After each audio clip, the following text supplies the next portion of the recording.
Dans, dans cette dernière vidéo de formation aujourd'hui, je vais donc vous présenter quelques petites astuces qui peuvent vous aider à être plus rapide et à mieux vous améliorer dans vos montages. Je vais commencer par quelques effets spéciaux que vous pouvez également facilement avoir. Là, je m'en vais dans mon panneau de gauche sur le losange et je m'en vais donc dans le style de texte.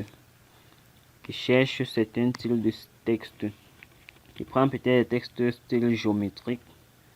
J'ajoute par exemple celui-ci. Une fois donc que je l'ajoute, je tape sur le texte sur l'écran. Et là, je supprime le texte et je valide. Là, le texte disparaît complètement. Là, voyons voir. Tout ça, c'est rien. Nous, on va construire. Vous ne pouvez plus empêcher de construire. On va construire. C'est fini là. C'est quoi ça? Vous voyez donc l'effet du texte qui est donc resté. Donc ça c'est une astuce, un moyen pour vous d'avoir facilement aussi d'autres effets spéciaux en les retirant tout simplement sur des textes. Comme deuxième astuce, donc je vais vous montrer comment faire des transitions directes. Par exemple, comme vous voyez dans cette vidéo, quittant d'une image à une autre, d'une séquence vidéo à une autre séquence vidéo, la transition est directe, donc ce n'est pas en fondu. Comme par exemple si je fractionne celui-ci et je mets par exemple une transition à ce niveau. Voyons voir ce que ça donne. Là, on peut voir la transition et voir ce que ça donne. Vous voyez ce style de transition. Dans le cinéma, vous n'allez jamais voir ce style de transition parce que ça ne fait pas professionnel. Bon, dans le cinéma, ce que vous allez voir sont les transitions directes, simples. Donc, comme vous voyez le carré blanc à l'autre, vertical à l'intérieur là, simple, direct, d'une image à une autre. Il n'y a pas de petite animation, rien. Donc, ça, ce sont les transitions simples et directes pour vos séquences vidéo. Comme troisième astuce, je vais vous parler maintenant du stabilisateur. Le rôle du stabilisateur, en fait, ici, c'est quoi? Si vous avez eu à prendre peut-être des vidéos avec votre téléphone et que ce n'est pas stable, la vidéo dandine, peut-être votre main bougeait constamment et que la vidéo dandine. Ici, dans l'application, le stabilisateur va vous permettre de pouvoir stabiliser votre vidéo de façon à ce qu'elle soit fixe, elle soit stable. Là, vous sélectionnez tout simplement la partie de la vidéo qui est en mouvement. Vous partez dans les options d'outils. Vous cliquez tout simplement sur stabilisateur. Et là, il va se charger de stabiliser la partie de la vidéo que vous avez sélectionnée. Il la rendre original, stable.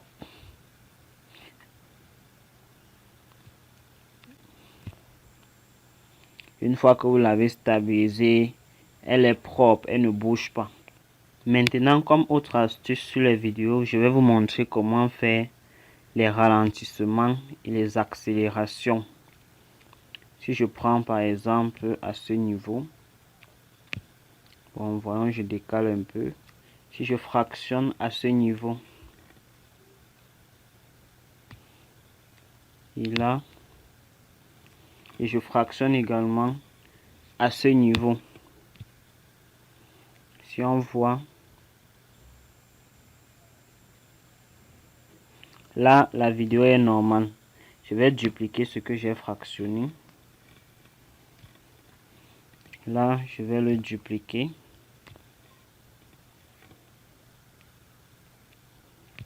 Je vais le dupliquer encore une troisième fois. Une fois donc dupliqué 3 fois, dans la première partie, je vais augmenter, accélérer un peu. Et dans le deuxième qui est sectionné, je vais ralentir. Dans le troisième, je vais encore accélérer. Donc ici, si j'accélère, je sélectionne, je clique sur mes options d'outils sur le crayon. Je m'en vais dans vitesse. Là, ce que je fais, c'est tout simplement de réduire sa vitesse, en fait. Réduire. vu qu'en réduisant, non, pour accélérer,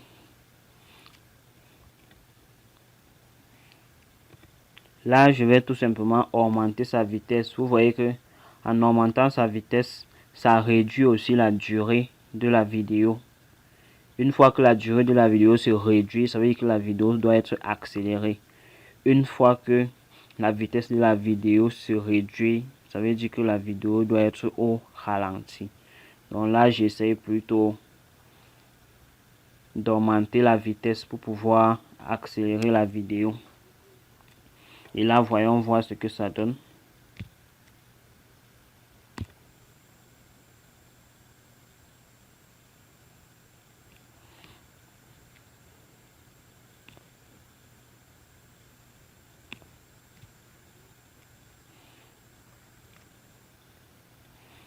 Bon, là ça bug un peu.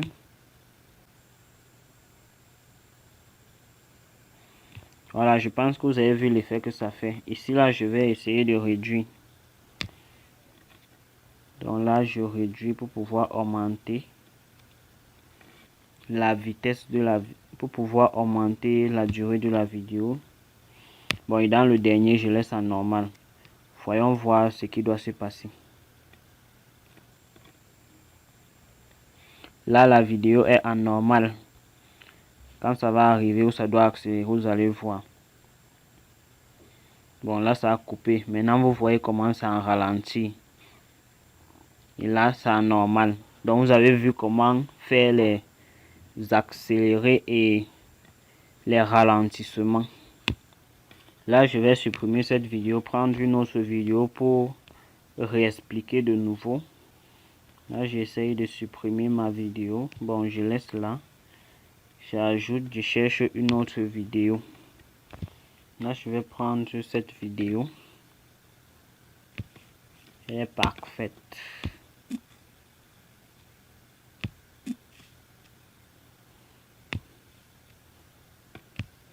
J'essaye de décaler mon texte.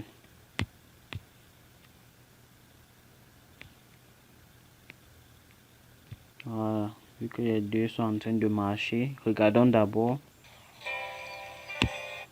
Je baisse le volume d'abord. Regardons.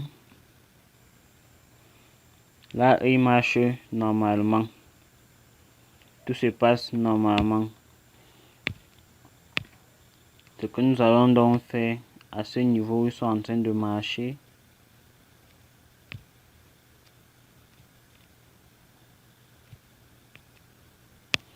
Nous allons fractionner à ce niveau. Fractionner encore également à ce niveau. Fractionner encore à ce niveau. Et là, je vais essayer de dupliquer celui-ci pour essayer d'appliquer une vitesse élevée, une vitesse moyenne sur la même chose pour que vous puissiez voir la différence. Je sélectionne donc la première partie, j'applique une vitesse accélérée pour la réduire légèrement. Je vais encore dupliquer celle-ci pour qu'après vous voyez normalement comment c'est. Je prends donc la seconde, je m'en vais sur vitesse, je réduis la vitesse pour pouvoir augmenter, mettre le ralentissement sur la vidéo. Une fois fait, je relance et on voit ensemble.